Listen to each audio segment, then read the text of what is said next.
네, 안녕하세요. 김종호 바이블 스터디 이지 바이블의 김종호 교수입니다. 오늘은 굉장히 논란이 될 수도 있는데 이 홍수 사건에 대해서 한번 살펴보도록 해볼게요. 여러분, 십계라는 영화 기억하십니까? 그 영화에 보면은 이렇게 물벽이 만들어지고 이스라엘 백성들이 그 사이를 건너가는 아주 어마무시무시한 이런 장면이 나오고 있죠. 찰턴 헤스턴이 주연을 맡았던 영화로 생각이 드는데, 배너의 주인공이죠. 나중에 미국 총기협회 뭐 회장하고 막 그랬었다고 그러는 것 같더라고. 아무튼 이 그림처럼 이 홍해가 갈라져서 이스라엘 백성들이 건너갔고, 그 뒤에 바로와 그 군대들은 이 물이 다시 합쳐지는 바람에 다 죽었다 하는 이 엄청난 이 홍해 사건에 대해서 한번 보도록 해볼게요. 근데 구약 성경에는 갈대바다 이렇게 나와 있어요. 그 홍해다라고 이야기가 나오지 않고, 이게 리드스인데 히브리어 성경은 얌, 숲 이렇게 써요. 이 얌이 바다란 뜻이고 숲이 갈대거든요. 그러니까 갈대바다, 얌숲을 건넜다. 그래서 이거는 파피루스, 갈대가 무성한 습지로 형성된 바다라는 얘기인데, 이 바다라는 이 얌 자체도 이제 바다를 뜻하기도 하지만은 히브리 성서에서는 이게 강이나 물을 일반적으로 지칭할 때도 이 얌이라는 이 단어를 사용을 했습니다. 갈대 상자 있잖아요. 모세가 떠내려왔을 때 그 갈대 상자에 그 강에서 떠내려왔다고 얘기하는데, 그 강의 이름도 갈대바다라고 나오고 있어요. 그래서 정확하게 번역을 할 때는 갈대바다라고 번역을 해야 된다는 거, 갈대가 있는 바다. 그런데 이것이 70인역에서 히브리어를 헬라어로 옮길 때 70인역에서 홍해라고 번역을 했어요. 그래서 리드가 레드가 됐어요. 근데 홍해는 갈대가 없거든요. 그 바다는. 그래서 이렇게 홍해라고 번역된 것을 제롬의 벌게이트가 그 그대로 따라서 홍해로 번역을 했고, 그러니까 그 뒤에 영어 번역이 다 홍해로 되고, 그걸 보고 또 한글 번역이 또 홍해 이렇게 번역을 했습니다. 그래서 일단 용어를 보면은 홍해라는 용어는 히브리어 성경에 나와 있지 않다라는 걸 보고요. 이게 물이 갈라지는 사건이 이 출애굽할 때, 애굽에서 나올 때 한 번 있었는데, 또 한 번은 가나안 땅에 들어갈 때, 여리고성 치러 들어가기 전에 제사장들이 언약궤를 메고 요단강에 발을 담궜을 때 요단강의 물이 또 그쳤다라고 나오거든요. 똑같이 물이 흐르다가 그친 사건인데, 이 홍해 사건은 굉장히 성서에서 크게 부각이 되고, 이 가나안 땅에 입성할 때는 굉장히 작게 사람들이 기억하고 있는데, 사실은 똑같은 그런 위력을 가지고 있는 말씀이라고 봐야 됩니다. 이게 이제 출애굽해서 가나안 땅에 들어간다는 얘기거든요. 두 가지는 둘 다 중요한 얘기예요. 노예였던 백성들에게 자유를 줬고요. 그 자유를 가진 백성들에게 살 땅, 랜드, 땅을 준 그 사건은 둘 다 굉장히 중요합니다. 일단 야곱과 그 가족들이 고센에 살고 있었고요. 아까 그 비돔과 라암셋 성을 건축을 하는데, 거기서 홍해까지 가려면 한 190km 정도, 약 200km 정도 떨어져 있어요. 200km면 서울서 한 대구 정도 가는 거리라고 볼 수가 있거든요. 근데 숫자가 많잖아요. 장정만 60만 명. 우리 교회에서 설교 들으면 항상 200만 명이라고 들어요, 우리는. 200만 명의 사람들이 며칠 사이에 홍해를 건너야 돼요. 근데 이게 한 달 만에 시내산에 도착하거든요. 출애굽한 후에. 그러면은 홍해 건너기까지도 며칠 걸리지 않았다라고 봐야 됩니다. 그 뒤에 마라도 지나가고 아말렉과도 싸워야 되고 그러면서 한 달 만에 왔기 때문에. 근데 홍해는 길이가 2,000km, 뭐 2,000km는 뭐 길이니까. 근데 너비가 2, 300km 정도나 돼요. 너비 자체도. 그리고 평균 깊이가 한 500m. 그래서 그리고 또 200만 명의 이스라엘 사람들이 한 줄로 행진하면은 길이가 300km다라는 그런 이야기도 있습니다. 물론 한 줄로 가지 않았겠죠. 세 줄로 가면은 이제 100km고요. 여섯 줄로 가면은 50km, 행군이 50km 걸렸다는 얘기입니다. 이 행군이, 저도 군대 있을 때 그 행군을 해봐서 하는데 이게 만만치가 않아요. 이게 이제 사실을 찾아보려는 노력이에요. 그래서 이제 보니까 라암세 국고성이 여기 있었고, 이건 바다잖아요, 바다. 홍해가 여기에 있고, 고센도 여기 고센. 근데 숫곳에 갔다가 에담에 갔다. 또 믹돌에 갔다. 라암셋에서 숫곳에서 에담에 가서 장막을 치고, 나중에 뭐 홍해를 건넜으면은 여기를 건넜다는 얘기예요. 근데 그 뒤에 바하히롯 바알스본이라는 곳으로 갔다라고 나오는데 그게 위에 있거든요. 그러면은 이렇게 왔다가 건너서 다 위로 갔다가 다시 마라, 엘림, 르비딤 이렇게 가야 되는 코스가 돼요. 따져보면은. 그래서 여기 얘기하고 있는 요 부분이, 여기에 이제 이런 호수들이 있어요. 레이크. 근데 여기 중에서 레이크 맨잘레, 레이크 팀사라는 이런 데가 있는데, 아마 요 홍해를 건넌 것이 아니라 여기서 와서 어떤 일부 학자들은 이런 레이크를 건너서 바히롯으로 가서 마라, 엘람, 르비딤으로 간 게 출애굽의 코스가 아니었을까 이렇게 주장을 하기도 합니다. 여기 갈 데가 있거든요. 근데 이것도 맞다고 볼 수는 없어요. 그래서 그냥 정확한 위치를 지금 확정할 수가 없습니다. 그래서 아마 그 사이에 그냥 보통 요 사이에 어디 한 군데, 요 사이에 어디 한 군데를 건넌 게 아니었을까 이렇게 생각을 합니다. 좀 늪지. 그런데 늪지를 건넜다고 하기에도 또 풀리지 않는 문제가, 여기는 그렇게 깊지가 않다고 해요. 뭐 무릎 정도밖에 안 된다 그러거든요. 그 무릎 정도밖에 안 되는 깊이면은 뭐 가릴 것도 없고, 나중에 바로 군대가 쫓아왔는데 무릎에 코가 빠져가지고 죽었다는 얘기가 되니까 이것도 막 설명을 하려고 하는데 잘 설명이 안 돼요. 그래서 아마 라암셋에서 숫곳으로 왔다가 에담에 있다가 믹돌에 있다가 여기 어디를 건너서 바알스본으로 가서 마라 엘림 시내산 가네스 바데아에서 12정탐꾼 보내고 한 38년 있다가 와가지고 르보산에서 모세가 죽고 여기에 아모리 왕 시혼, 바산 왕 옥을 쳐부수고 르우벤 지파, 갓 지파, 므낫세 반 지파는 여기를 차지하고 여리고성 들어가고 아이성 치고 여기 점령하고 여기 점령하고 여기 점령했다. 이렇게 보는 게 맞을 것 같습니다. 그런데 이것도 이 시내산의 위치도 사실 여기가 맞느냐라면 정확하지 않아요. 지금 성지순례 갔다 오신 분들도 아시겠지만 여기가 시내산이에요 라고 얘기를 하지만은 올라가 보면은 시내산 같지 않은 산입니다. 그래서 이게 굉장히 오래돼 있어서 이게 보기가 어렵다는 얘기예요.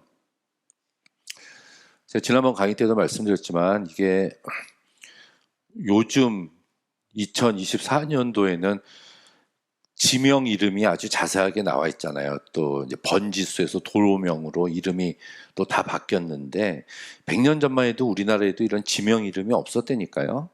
100년 전에도. 제가 군대 40년 전에 있을 때도 강원도에 있었는데 저희 쌀이골, 뭐 옛골, 맷골 막 이랬어요. 건넌마을 막 이런 뜻이거든요. 동네 이름이 이렇게 지명 이름이 이렇게 많이 있지 않았다는 얘기입니다. 이게 출애굽을 1440년에 했으면 지금으로부터 3500년 전인데, 그때 이 광야에는 사람도 살지 않는 곳이거든요, 사실. 근데 숫고, 바알스본, 마라, 엘림, 뭐 디베라, 하세롯, 요런 지명들, 또 다 산에 다 이름이 있고 하는 이런 것들이 과연 출애굽했었던 그 당시에 쓰여진 이름이었냐라고 보기가 굉장히 어렵습니다. 그래서 이곳의 위치를, 지명들을 파악하려고 굉장히 노력했지만 지금도 정확한 위치는 알기가 어려워요. 근데 재미있는 걸 제가 하나 발견했는데요. 13세기에 쓰여진 이집트 문헌이 있습니다. 이것도 ANET에 나오는 건데요. 노예가 2명이 도망쳐서 애굽의 관리들이 그 노예를 쫓아갔습니다. 근데 그 노예들이 숫곳을 지나서 남쪽으로 와서 에담을 통과해서 믹돌에 있는 북쪽 요새를 통과해서 도망갔다. 이런 지명이 나오는데 이 지명이 출애굽했을 때 지명하고 똑같아요. 그래서 믹돌의 북쪽 요새를 거쳐서 도망갔다는 얘기를 듣고 애굽 관리들이 추격을 포기했다. 그러니까 믹돌이 애굽의 동쪽 국경선 어딘가에 있었다라는 얘기거든요. 그러니까 여기가 국경선이라는 얘기잖아요. 국경선. 그러니까 믹돌이 이쯤 된다는 얘기예요. 여기를 건너서 도망갔다.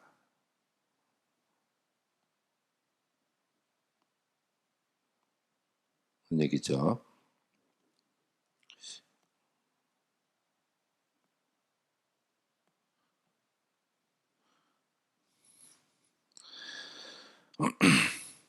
가나안 땅으로 가는 지름길이 있어요. 그 길도 보면은 사실은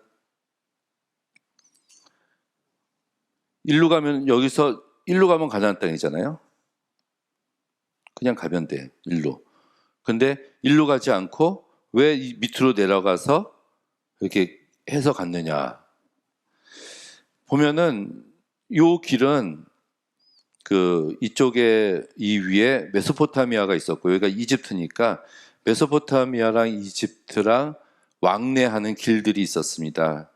그래서 그 길이 해변길이라 해서 이 길로 해서 이집트에 들어가거나, 아니면 여기 왕의 대로라 해서 트랜스 요르단 쪽으로 와서 이쪽으로 합쳐서 들어가거나 하는 길이 있어요. 지름길이거든요, 해변길. 근데 하나님께서는 일로 가지 말고 밑으로 내려가게 하셨는데, 그것은 여기에 당시에 이제 강력한 국가가 있었다는 얘기예요, 블레셋이. 그래서 노예 생활을 하다가 바로 나온 이 백성들이 전쟁을 할 수 있겠냐는 얘기죠. 그래서 그 전쟁이 일어나면 백성들이 급하게 도망갈 것이다 라는 걸 염려해서 하나님께서 이쪽 길을 막으셨다라는 말씀이 하나 있고, 또 하나는 요 시내산이 호렙산이거든요. 여기서 하나님이 모세를 만났는데 그때 백성들을 이끌고 이쪽으로 와라라는 말씀이 나옵니다. 그래서 그 말씀을 지켜야 됐기 때문에 어차피 밑으로 갈 수밖에 없었다. 이 산에서 하나님을 섬기리니, 시내산에서 만났을 때. 그래서 처음부터 하나님께서 작정하신 길이 이 길이었다라고 볼 수가 있어요.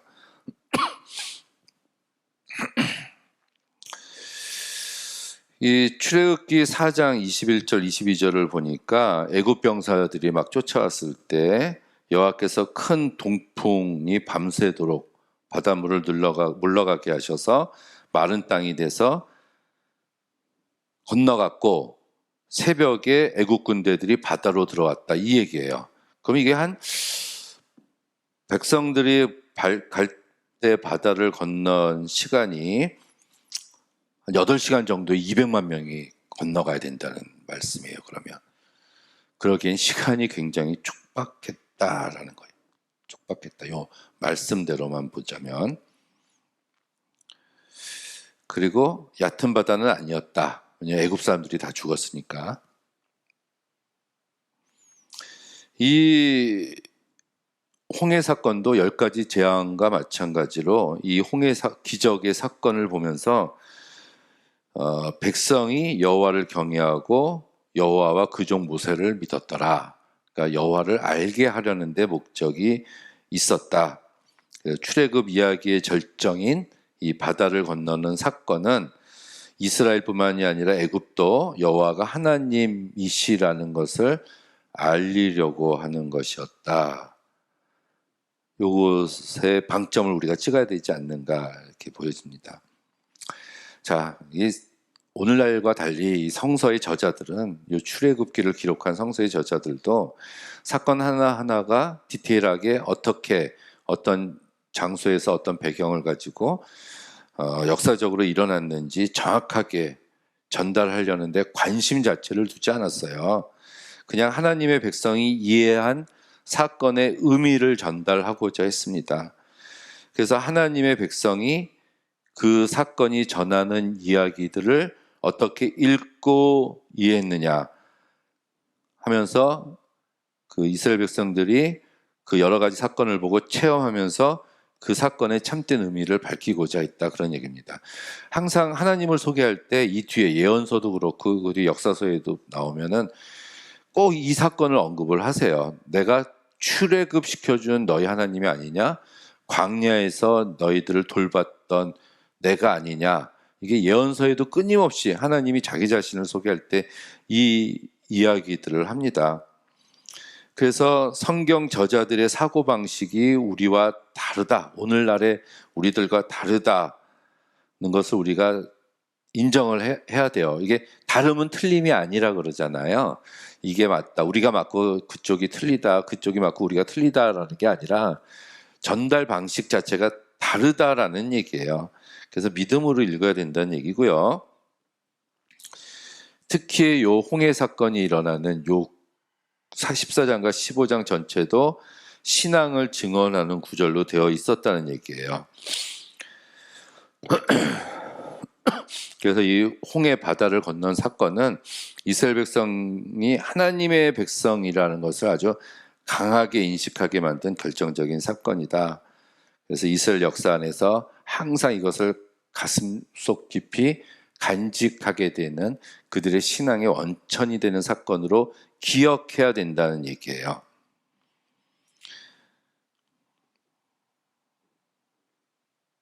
그래서 홍해가 갈라진 사건에 우리가 너무 집착할 필요는 없습니다. 그게 홍해인지 갈대바다인지 어느 것이 맞느냐 틀리냐, 뭐 갈대바다면 어떻고 뭐 홍해면 어떻겠어요.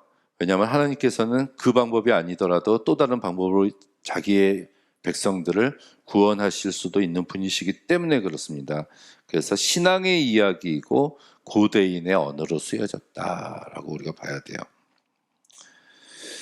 어떤 사람들은 자연현상, 우리나라도 저기 바닷가 뭐 어디 뭐 진동가 가면은 모세의 기적이라고 뭐 바다가 갈라지는 그런 거 있다고 막 성서도 이와 같았을 것이라고 얘기하는데, 그런 기적 자체보다는 기적 이면에 있는 의미가 더 중요하다는 얘기입니다.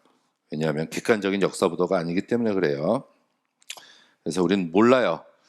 어느 시간에 일어났는지, 어느 장소에서 일어났는지, 홍해의 폭이 얼마나 됐는지, 바다 한가운데서 그런 일이 있었는지, 연안에서 일어나는지 우리는 사실은 모릅니다.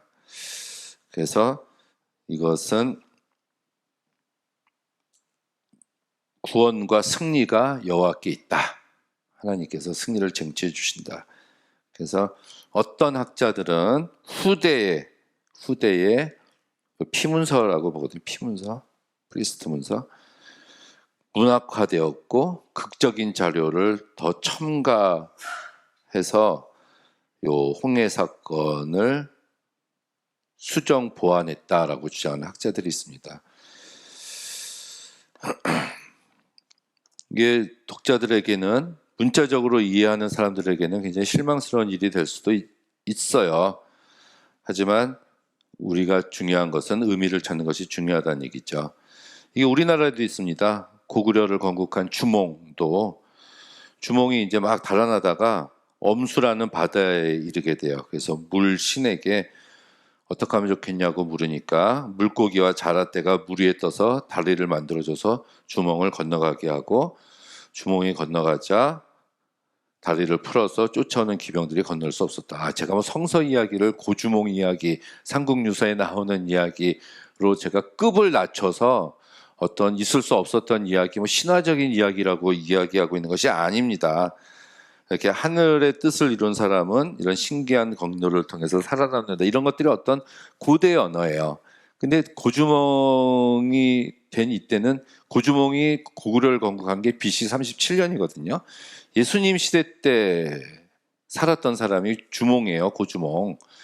그러니까 그거에 비해서 이 홍해가 갈라지는 모세 시대 때는 고주몽보다도 1500년 전에 일어났었던 일이거든요. 굉장히 오래됐다는 거. 하나님이 하시면 다 되죠. 안 되는 게 뭐가 있습니까? 저는 믿습니다. 결국 이스라엘과 애굽 사람으로 여호와가 누구다라는 것을 알게 하는 목적으로 이 홍해 사건이 있었다. 그래서 하나님은 자신을 이렇게 소개하신다. 이스라엘을 위해서 싸우시는 하나님이다. 이런 것이 역사의 주관자이시며 하나님이다. 이것이 홍해 사건이 저희들에게 주는 결론이 아닐까 이렇게 생각을 합니다. 네, 감사합니다.